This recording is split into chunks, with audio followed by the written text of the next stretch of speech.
नमस्कार दोस्तों, स्वागत है आप सभी का मेरी एक और नई वीडियो में। तो आज हम कहाँ जा रहे हैं हार्दिक? राष्ट्रपति भवन। तो आज हम जा रहे हैं राष्ट्रपति भवन और अमृत उद्यान। तो अभी हम लोग पहुँचने वाला है, तो आप लोगों को दिखाएंगे, आप लोग बने रहिएगा हमारे साथ। तो आज मैं जा रही थी अपनी फ्रेंड और उसके बेटे के साथ राष्ट्रपति भवन घूमने के लिए। तो अब ये है जीएसटी ट्रेड एंड टैक्स का ऑफिस है, ट्रेड एंड टैक्स का ऑफिस था सामने, और ये मंडी हाउस हम लोग पहुंच गए थे। और देखो रास्ते में आपको दिखाई देंगे रंग बिरंगे फूल आजकल रोड में। दिल्ली आजकल खुशनुमा और के बहुत अच्छे अच्छे फूल दिल्ली में दिखेंगे। तो राष्ट्रपति भवन जाने के लिए आप लोगों को पहले ही ऑनलाइन टिकट लेना होता है। उस बेसिकली टिकट से पहले ही बुकिंग होती है स्लॉट, तो आप पहले ही कुछ दिन पहले ही अपना टिकट कर लेगा। और 50 रुपीज़ चार्ज होता है राष्ट्रपति भवन के लिए। तो हमने 50 रुपीज़ पे करे थे राष्ट्रपति भवन जाने के लिए। तो अभी हम लोग पहुंच गए थे, ये कैंटीन स्टार्ट हो गया था, तो बस थोड़ी देर में ही हम लोग पहुंचने वाले थे राष्ट्रपति भवन। और देखो पार्क सामने कितना अच्छा बनाया हुआ है, आजकल बहुत अच्छा लग रहा था दिल्ली में कहीं भी चले जाओ। और ये है रेल भवन, देखो कितनी बड़ी बिल्डिंग है रेल भवन की। और फिर हम लोग यहीं पे थोड़ा हम लोग कंफ्यूज हो गए थे कौन से गेट से जाना था कौन से नहीं। और सामने दिखाई दे रही वंदे भारत ट्रेन का ये इन्होंने कुछ नमूना यहाँ पे रखा हुआ था। और ये है एयरफोर्स ऑफिस, एयरफोर्स का कोई ऑफिस था बड़ा, तो वो भी हमने देखा था। फिर आप लोग अगर आएंगे तो केंद्रीय सचिवालय मेट्रो स्टेशन नियरेस्ट यही पड़ता है राष्ट्रपति भवन आने के लिए, वहाँ पे उतर के। और यहाँ से शटल सर्विस शुरू हुई है फ्री में, जो आपको राष्ट्रपति भवन और ये अमृत उद्यान छोड़ देती है। तो गेट नंबर 35 से हम लोगों को जाना था, तो हम लोगों ने शटल ले ली थी, यहाँ से हमें शटल मिल गई थी। ये फ्री सुविधा इस बार करी हुई है, पहले तो नहीं थी, इस बार ही करी हुई है। फिर हम राष्ट्रपति भवन के अंदर एंटर हो गए थे। तो जो राष्ट्रपति भवन है ये 1950 तक इसे वायसराय हाउस बोला जाता था। जो गवर्नर जनरल होते थे उनका ये आवास था, और उसके बाद इसे राष्ट्रपति भवन का नाम दिया गया। और ये बहुत ही बड़ा है। और सामने दिखाई दे रहा है ये जयपुर स्तंभ से बोला था, जयपुर के महाराजा ने इसे शुभकामना स्वरूप भेंट करा था। तो ये अब इसे राष्ट्रपति भवन बोला जाता है। और राष्ट्रपति भवन जो 330 एकड़ में बना है, बहुत ही बड़ा एरिया है, और इसमें 340 कमरे हैं। तो ये हम लोग बस पहुंचने वाले थे। और ये देखिए राष्ट्रपति भवन हार्दिक, और इधर चल रहा है। और हार्दिक बताओ। तो ये है देखो कितनी सुंदर कितनी बड़ी बिल्डिंग है। ये आउटर एरिया है राष्ट्रपति भवन का, सामने इंडिया का फ्लैग लहरा रहा है। तो हमें एक बात पता चली थी कि जब राष्ट्रपति दिल्ली में होती है तो इंडिया का फ्लैग लहराता रहता है, और जब राष्ट्रपति इंडिया में नहीं होती है तो दिल्ली में नहीं होती है तो ये जो फ्लैग है इंडिया का वो हटा दिया जाता है। ये हमें वहाँ के जो गाइड थे उन्होंने बताया था। और ये देखिए एरिया। फिर यहाँ से हम लोग अंदर एंटर होंगे, बहुत जगह में चेकिंग वगैरह होती है, आधार कार्ड वगैरह देखा जाता है। और सामने ये देखिए फूल वगैरह इतने सुंदर लगे। यहीं से मेन एंट्रेंस भी, और सामने रामपुरिया बुल है जो रखा गया है। तो यहाँ से हम लोगों ने एंट्रेंस करी थी। और इसके अंदर बहुत ही मतलब राष्ट्रपति भवन बहुत ही सुंदर है, देखने लायक, मतलब हर किसी को जाना चाहिए, मैं तो ये बोलती हूँ। इसमें दरबार हॉल भी है बहुत सुंदर। जो इसका जो दरबार हॉल है ना, तो जो इंडिया गेट का ऊपरी हिस्सा है उसके ऊपरी हिस्से के बराबर है दरबारी हॉल, मतलब इतनी हाइट पे है। तो ये बेसिकली रायसीना हिल में बनाया गया। ये एक हिल थी, जयपुर के राजा की ये ज़मीन थी, तो उन्हीं से लेकर ये बनाया गया था। रायसीना हिल इसी में बना गया है ये, तो इसलिए बहुत हाइट पे, पता नहीं चलता लेकिन बहुत हाइट पे है ये राष्ट्रपति भवन। तो यहाँ से हमने रिसेप्शन हॉल है। फिर यहाँ पे सब लोग जो भी आते हैं तो यहाँ पे सब लोगों को वेटिंग थोड़ा बहुत किया जाता है। तो यहाँ पे स्क्रीनिंग वगैरह होती है, फ़ोटो वगैरह क्लिक की जाती है। और यहाँ पे सारे राष्ट्रपति जितने भी हैं उनकी यहाँ पे फ़ोटोज़ वगैरह लगाई गई है।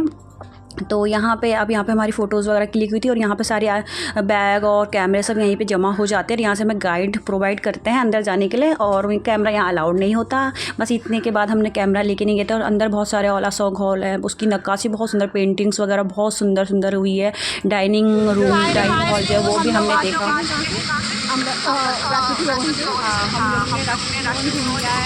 कैमरा अलाउड नहीं था तो हम अंदर का दिखा नहीं पाए, लेकिन बहुत ही खूबसूरत है, जैसा लगा बहुत अच्छा लगा। सच में एक बार देखने वाले के बहुत ही ज़्यादा सोच भी नहीं सकते हम लोग, इतना अच्छा जन्नत की तरह है ना, बहुत ही सुंदर है। और अभी हम लोग जा रहे हैं अमृत उद्यान के लिए। इसके बैक साइड में अमृत उद्यान है, तो अब हम लोग वहाँ पे जा रहे हैं। तो बने रहिएगा हमारे ब्लॉग में। दोस्तों ये जो पीछे दिखाई दे रहा है ये है जयपुर पिलर, जो कि जयपुर के राजा ने गिफ्ट करा था, वो उन्होंने दिया था। तो अब हम लोग जा रहे थे अमृत उद्यान। तो अमृत उद्यान राष्ट्रपति भवन के पीछे ही पड़ता है अमृत उद्यान। यहाँ बहुत बहुत तरह के फूल वगैरह खिले होते हैं, 100 तरह के तो यहाँ रोजेस आपको दिखाई देंगे। जो अमृत गार्डन है बेसिकली वो जो हमारे प्रथम राष्ट्रपति थे डॉक्टर राजेंद्र प्रसाद, उन्होंने ही बोला था कि लिए जनता के लिए भी इन्हें खोलना चाहिए हर साल में एक बार। तो हर साल मिड फेब से मिड मार्च तक ये खोला जाता है अमृत उद्यान आम जनता के लिए। उसके बाद ये बंद हो जाता है, बस साल भर में एक ही टाइम पे ये खुलता है आम लोगों के लिए।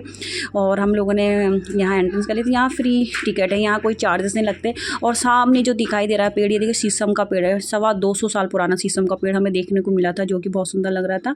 और यहाँ पे मैप है पूरा उद्यान का कि आपको कहाँ कहाँ जाना है, कौन कौन सी चीज़ें कवर करनी है, सब चीज़ें यहाँ पे बताएगा। और स्कूली बच्चे भी दिखाई दे रहे थे इस टाइम पे, तो हर कोई ही जाता है, मतलब हर बहुत सुंदर है, बहुत ही सुंदर है अमृत उद्यान। तो ये स्टार्टिंग में डेली या फिर ये पे ट्यूलिप गार्डन स्टार्ट हो जाता है, ट्यूलिप्स दिखते हैं बहुत अच्छे अच्छे तरह के। इस बार थोड़ा कम लग रहे थे तो। और फिर ये अमृत उद्यान यहाँ पे लिखा हुआ है और बटरफ्लाई बनी हुई है, यहाँ पे फ़ोटोज़ वगैरह आप क्लिक कर सकते हैं, बहुत ही सुंदर फ़ोटोज़ वगैरह यहाँ पर आती है। तो ये सारे ट्यूलिप्स वगैरह हैं, अभी कुछ हो रखे हैं, कुछ अभी उग रहे हैं, तो बहुत अच्छा लग रहा था ट्यूलिप गार्डन में। तो इसके बाद हम लोग जाएंगे अब आगे, इसके आगे पड़ता है बोनसाई गार्डन, जहाँ पे छोटे छोटे बहुत छोटे छोटे पौधे होते हैं, मतलब पेड़ होते हैं बहुत सुंदर, तो वो भी बहुत सुंदर लगते हैं। ये है बोनसाई गार्डन।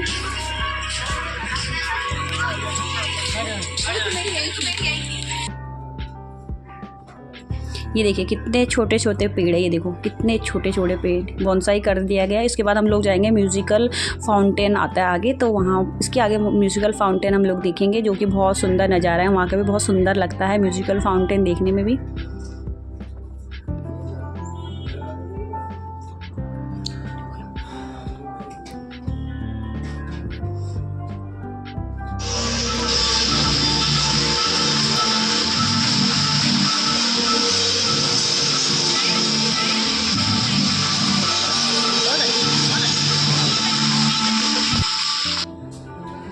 और ये लोग हम आ गए थे, ये सेंट्रल पार्क मतलब बीच का जो एरिया है, और सामने दिखाई दे रहा है राष्ट्रपति भवन। तो राष्ट्रपति भवन के बैक साइड में ही ये गार्डन पड़ता है, राष्ट्रपति भवन का ही ये गार्डन है बेसिकली। तो इस पहले से मुगल गार्डन बोला जाता, अब इसका नाम चेंज हो के अमृत उद्यान हो गया है।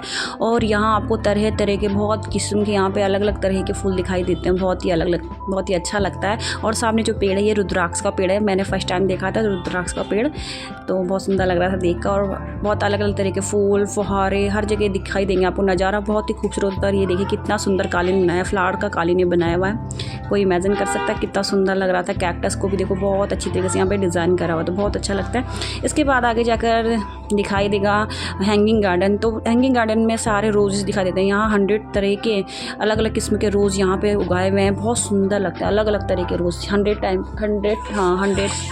टाइप्स के हैं। तो ये है हैंगिंग गार्डन। और फिर हम लोग आगे थे, ये है सर्कुलर गार्डन इसे बोला जाता है, चारों तरफ फूल है और बीच में फुहारा छूटता है। इवनिंग टाइम में तो बहुत अच्छा लगता है, तो हम डे टाइम में गए तो इतना सुंदर नहीं लग रहा था, धूप बहुत ज़्यादा पड़ रही थी, लेकिन फिर भी नज़ारा बहुत अच्छा है। वन टाइम तो आना चाहिए। सामने मोर भी आपको दिखाई देंगे, यहाँ फॉरनर्स भी काफ़ी आते हैं, फॉरनर्स भी दिखाई देंगे और मोर भी दिखाई देते हैं यहाँ। और फिर हम लोग चले गए थे फूड कोर्ट भी अच्छा है, ठीक है, खाना इतना टेस्टी तो नहीं था, ठीक था, थोड़ा बहुत हम लोग चाय वगैरह ही पीते। सामने है प्रणब मुखर्जी की लाइब्रेरी, पर्सनल लाइब्रेरी उनकी है। तो म्यूज़ियम भी है, तो म्यूज़ियम हम लोगों ने पहले विजिट करा, तो हम लोग गए नहीं। तो बाकी आई होप सबको अच्छा लगा होगा वीडियो। अगर अच्छा लगा तो please like share and subscribe करें। Thank you for watching my blog. ऐसे ब्लॉग्स देखने के लिए प्लीज़ मुझे सब्सक्राइब करें। Okay bye guys.